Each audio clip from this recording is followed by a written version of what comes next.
If you want to log out of the Whop app or website, this quick guide will walk you through the exact steps in just a moment.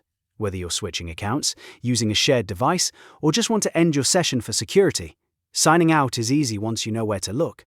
And if this tutorial helps, make sure to hit the like button and subscribe for more simple app guides just like this. Alright, let's get into it. First, make sure you're on the home feed page inside Whop. This matters because the profile options are usually easiest to access from the main dashboard area. Once you're there, look up at the top right corner of the screen. You should see your profile icon. Click on that profile icon to open the drop-down menu. When the menu appears, take a moment to scan the options carefully. You're looking for the Sign Out option. Once you find it, click Sign Out. That will immediately end your active browser session and log you out of Whop. After that, you'll be returned to the login screen or asked to sign in again the next time you visit.